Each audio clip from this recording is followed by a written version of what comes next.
in my view, the last thing he wants is to have to admit that the only way he can save his motherland is by using nuclear weapons is actually a grave weakness and a failure.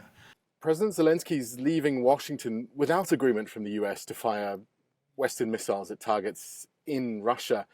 He did get a boost, though, $8 billion in other military aid.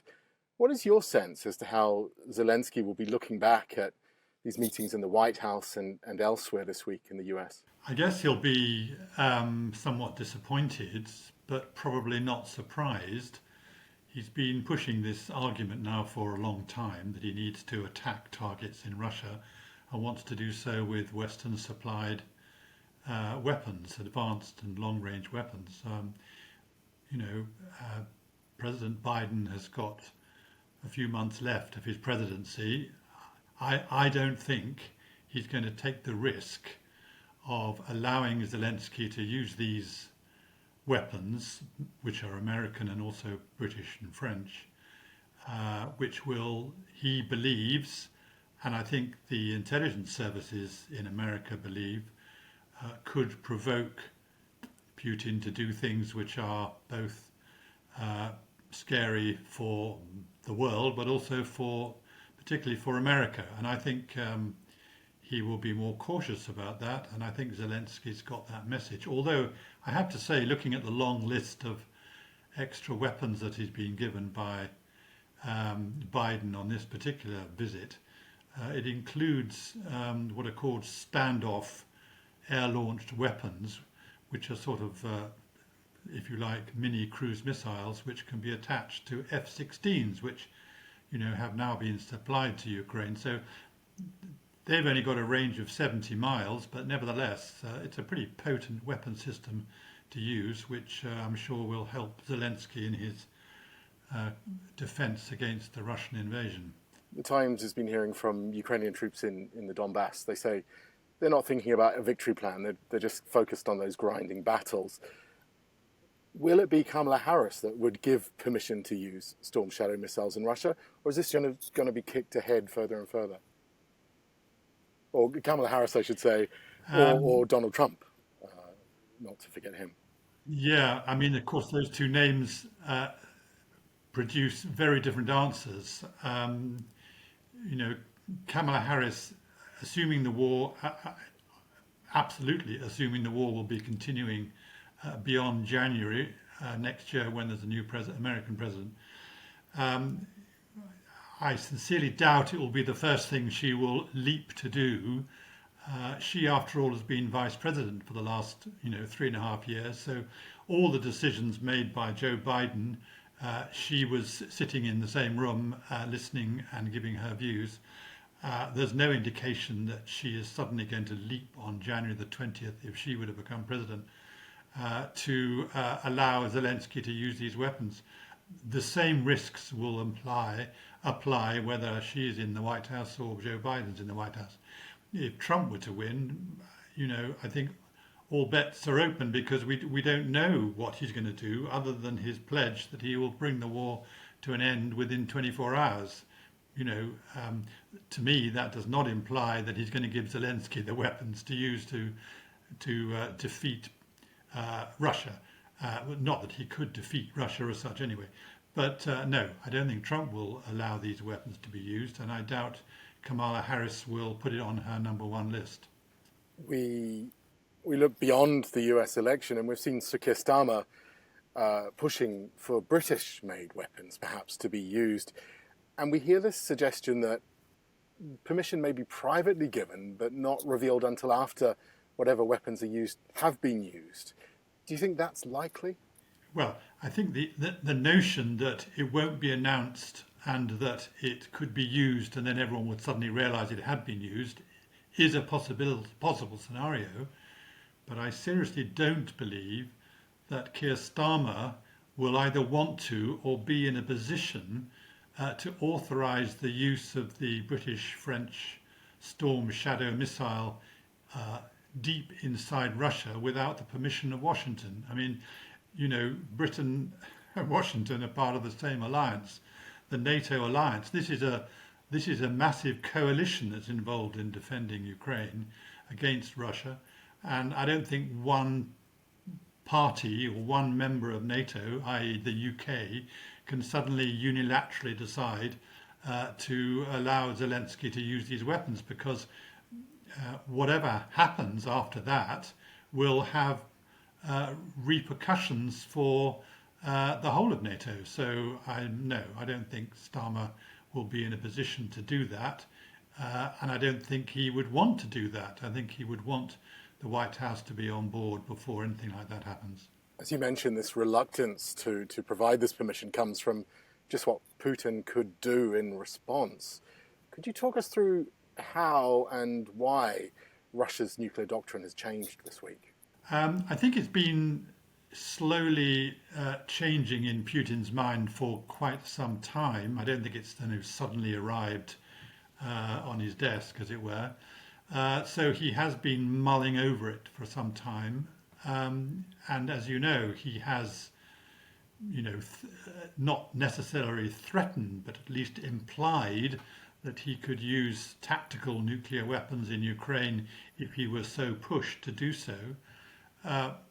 On each occasion he's done that, he's been condemned by not just America and others in the NATO alliance, but also slightly more softly by China. So I don't think anyone, wanted that route to be used, obviously by Putin. But now he's, after a meeting of the National Security Council of the Russian Federation, which he chairs, of course, they've come up with a revised form of words for the possible, or at least the potential, use of nuclear weapons, and I'm assuming he means, in this case, tactical nuclear weapons. I mean, it's not a great change, but it's significant enough to add the extra threat to his words when he ever in the future says to America, you go this step or beyond this step, and Russia's nuclear doctrine allows me to turn to these weapons. Basically what he's done is to say that if Russia was attacked by a conventional force of some might, in other words, a lot of missiles were suddenly arriving over the border and hitting Russia all over the place, and that they were backed, that this particular country, i.e. Ukraine, was backed by a nuclear armed country, and we have three of them, America, Britain and France, in the coalition, then he would regard that as a joint attack, as he calls it, and therefore would give him the legitimacy to use tactical nuclear weapons. That's one aspect. The other aspect is an interesting word that I find has changed. He has always referred to the nuclear doctrine in Russia as justifying an attack that would be an existential threat to Russia. He doesn't spell that out, but it's pretty obvious what he means. It means probably that a threat that would not only hit Russia but would hit Moscow, and that would be justification for using nuclear weapons. Obviously, the obvious one is if the country was attacked with nuclear weapons, that would give him legitimacy, but then that's the same with America. Now he's changed. I don't see the word existential, I see the word critical. So if he feels that there is a critical threat, and that to me is much more broader based word. Existential means something pretty cataclysmic. Critical, could mean the destruction of, say, 4 air bases with Russian bombers on it. I mean, he might regard that as being critical. So I think he's broadened the scope for use of tactical nuclear weapons. It doesn't mean to say he's going to do it. And he knows that if he does do it, he's going to lose not necessarily lose, but at least harm the strategic partnership with China. So I think he'd be very unwise to do anything like that. And he probably realizes that. Nevertheless, it's the word changing, the different vocabulary, is really mostly, if nothing else, a signal to Washington. This is the way we are. If you so much as think of allowing Zelenskyy to fire these long-range advanced missiles to hit targets deep inside Russia, then you're up against my new nuclear doctrine. So it looks like no end to the saber rattling from Moscow. Is it just China that's stopping the use of these weapons? How are their use being seen inside Russia? I would say no. China is that is a problem, as it were. I mean, definitely China has been advising against such a thing, as has, of course, the rest of the world. You know, Putin's been a leader for a long time, and he has a long way to go.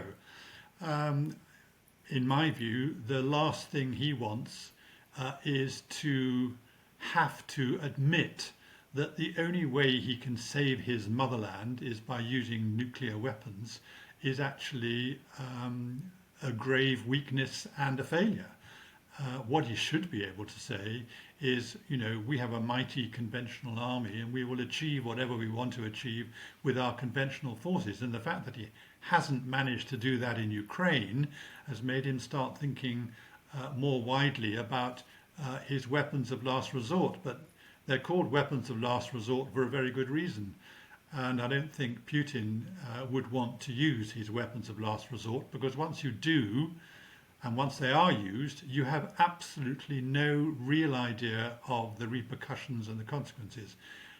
But he is pretty sure in his mind, I would have thought, that if he does use nuclear weapons in Ukraine, the consequences will be pretty cataclysmic for Russia. That doesn't mean to say it would lead to a nuclear war between the West and Russia, but it would mean that the war between Russia and Ukraine, backed of course by this US-led coalition, would move to a totally different stage and a far more dangerous stage. I don't think even Putin could contemplate doing that.